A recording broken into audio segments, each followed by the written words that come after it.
Assalamualaikum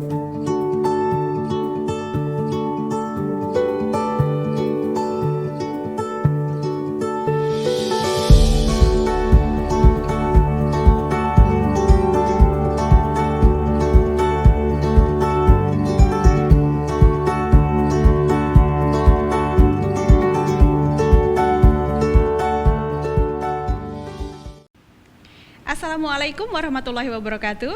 Waalaikumsalam warahmatullahi wabarakatuh. Sahabat PTA, apa kabar? Mudah-mudahan sehat ya, dan juga mudah-mudahan bersemangat dalam menjalani aktivitas hari ini. Alhamdulillah kita kembali berjumpa dalam acara sosialisasi hukum dengan tema One Prestasi dalam Perspektif Hukum Islam. Tentunya sudah hadir di sini bersama saya narasumber kita, Hakim Tinggi Pengadilan Tinggi Agama Yogyakarta, Bapak Dr. Andes Haji Malik Ibrahim SHMH. Assalamualaikum Pak Malik. Waalaikumsalam warahmatullahi wabarakatuh Mbak Lupi. Alhamdulillah sehat ya Pak ya? Sehat alhamdulillah. Semangat nih kayaknya mau memberikan materinya hari ini. Iya, di tengah-tengah kesibukan ini pimpinan masih memberikan tanggung jawab untuk menyampaikan materi ini. Sebagai abdi negara yang loyal ya harus kita sempat-sempatkan begitu.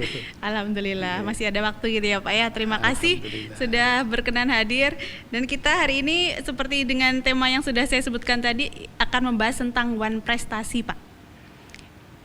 Jadi Siap.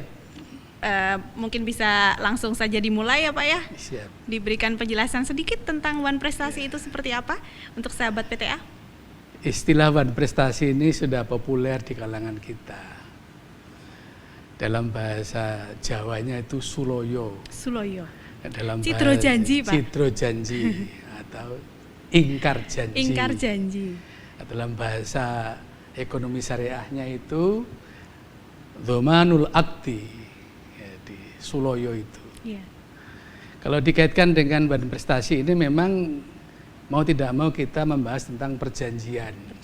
Atau akad dalam bahasa ekonomi syariahnya. Yeah. Akad dan perjanjian itu maknanya sama.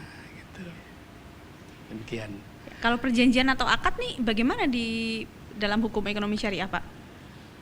Terlebih dahulu akan kami bahas dulu tentang perjanjian ya. Perjanjian ya. Di dalam Adagium Hukum Perdata pasal 1338 itu dinyatakan Pacta Sunt Servanda, bahwa suatu perjanjian akan menjadi hukum, akan menjadi undang-undang yang mengikat untuk dipatuhi bagi mereka yang membuat perjanjian itu.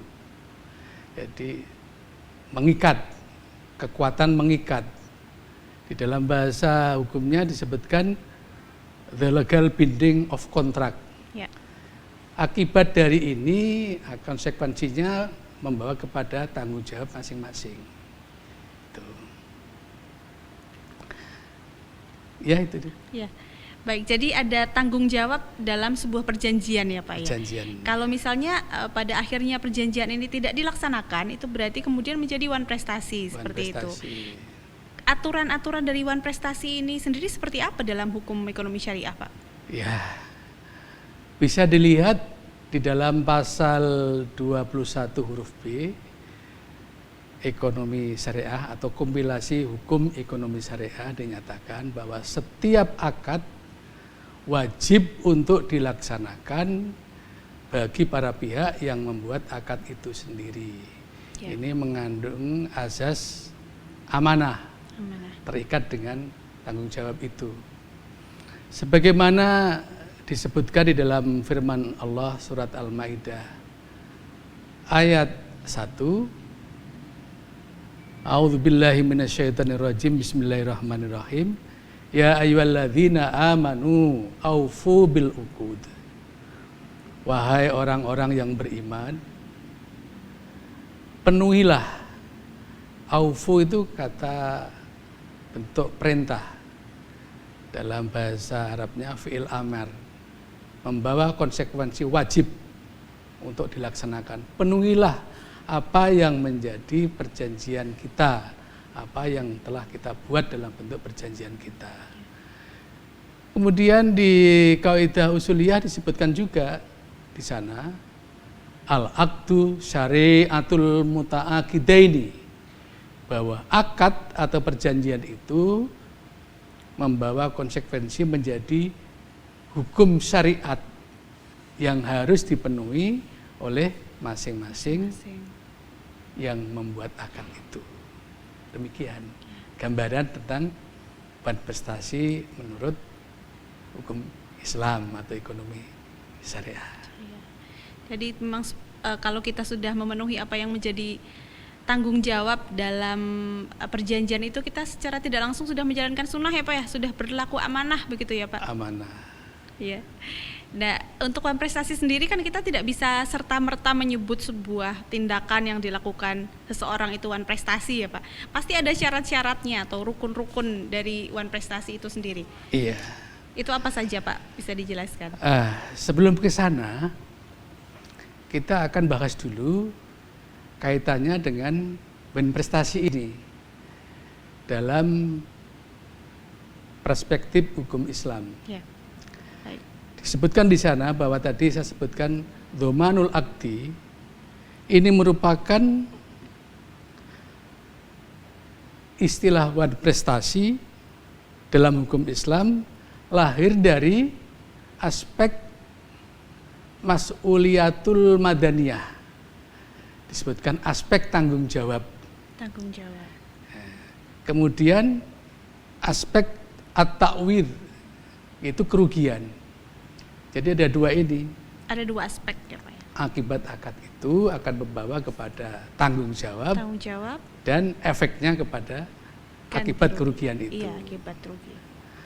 Di dalam pertanggungjawaban ini, memang di dalam ekonomi syariah itu ada dua yang digarap di situ, yaitu dari dhamanul aqdi wan prestasi, juga dhamanul udwan atau perbuatan melawan hukum. Perbuatan melawan hukum. Itu masih kaitan dengan tanggung jawab tadi. Yeah.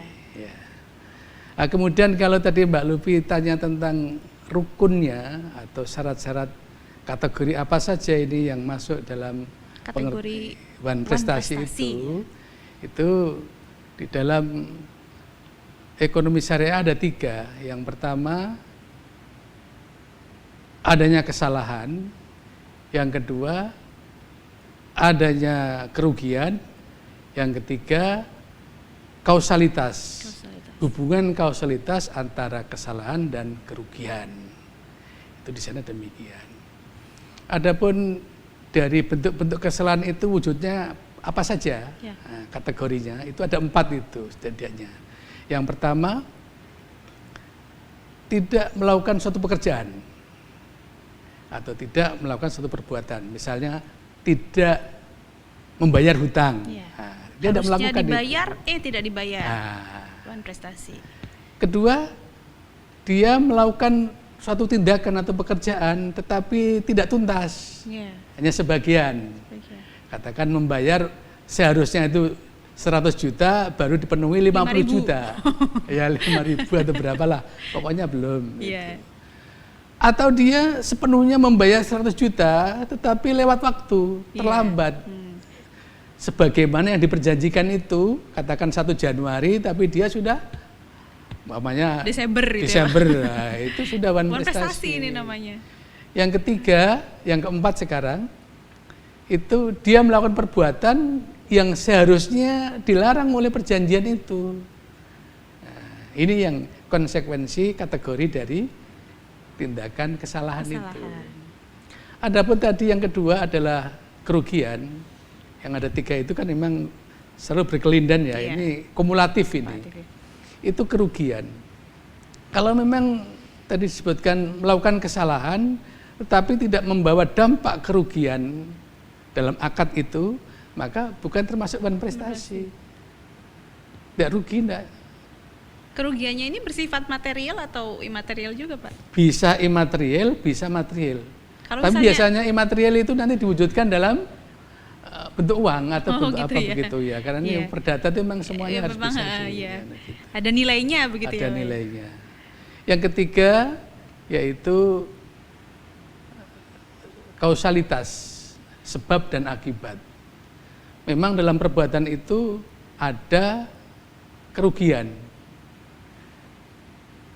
ada kesalahan, tetapi yang melakukan kesalahan itu bukan dari yang para pihak berjanji, itu, ada ya. pihak ketiga, tidak ada langsung itu. Nah, ini tidak bisa disebutkan sebagai wan prestasi. Ya. Tadi disebutkan bahwa ada hubungan perjanjian, kemudian wan prestasi dan membayar kerugian. Ini lazim disebutkan di dalam bentuk amar putusan kita, Bang, demikian. Oh, juga Menyatakan ada ya, Pak, ya? bahwa perjanjian itu adalah sah. Yang kedua, menyatakan bahwa tergugat melakukan wan prestasi ketika menghukum tergugat untuk membayar kerugian Sebesar material berapa? sejumlah sekian. Ini rangkaiannya begitu dulu. Iya. Makanya kepada perjanjian atau akad itu sendiri kan harus dinyatakan sah itu. Di dalam pasal 144 kompilasi hukum ekonomi syariah disebutkan suatu akad yang sah akan berdampak kepada wujudnya ketentuan sebagaimana kualitasnya sebagai hukum nas atau syariah yang harus dipenuhi oleh para pihak itu. Itu pasal 44. Tapi harus yang sah itu. Harus menyatakan bahwa perjanjian yang dibuat itu sah ya, Pak ya? Tidak melawan hukum, tidak melanggar asusila dan sebagainya. Komponen-komponen di dalamnya. Komponennya itu. Seperti itu. Tapi dari sini kita juga belajar nih Pak, bahwa kita tidak bisa sembarangan untuk bersepakat atau membuat perjanjian dengan seseorang hanya berdasarkan perasaan ya Pak ya. Harus ada bukti seperti Hitam itu. di atas putih. Hitam di atas putih. Karena itu yang akan bisa kemudian jika terjadi wan prestasi dibawa ke ranah hukum. Seperti itu. Ranah hukum privat ya Pak ya. Hukum privat ini.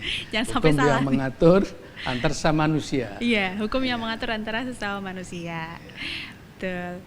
Baik, sahabat PTA, demikian tadi bincang-bincang kita sosialisasi hukum mengenai wan prestasi dalam perspektif hukum Islam. Mudah-mudahan bermanfaat ya. Dan insya Allah kita akan bertemu lagi ya Pak ya dalam episode yang lain, masih juga dalam sosialisasi hukum. Dan kami ucapkan terima kasih atas kebersamaannya. Wassalamualaikum warahmatullahi wabarakatuh. Waalaikumsalam warahmatullahi wabarakatuh.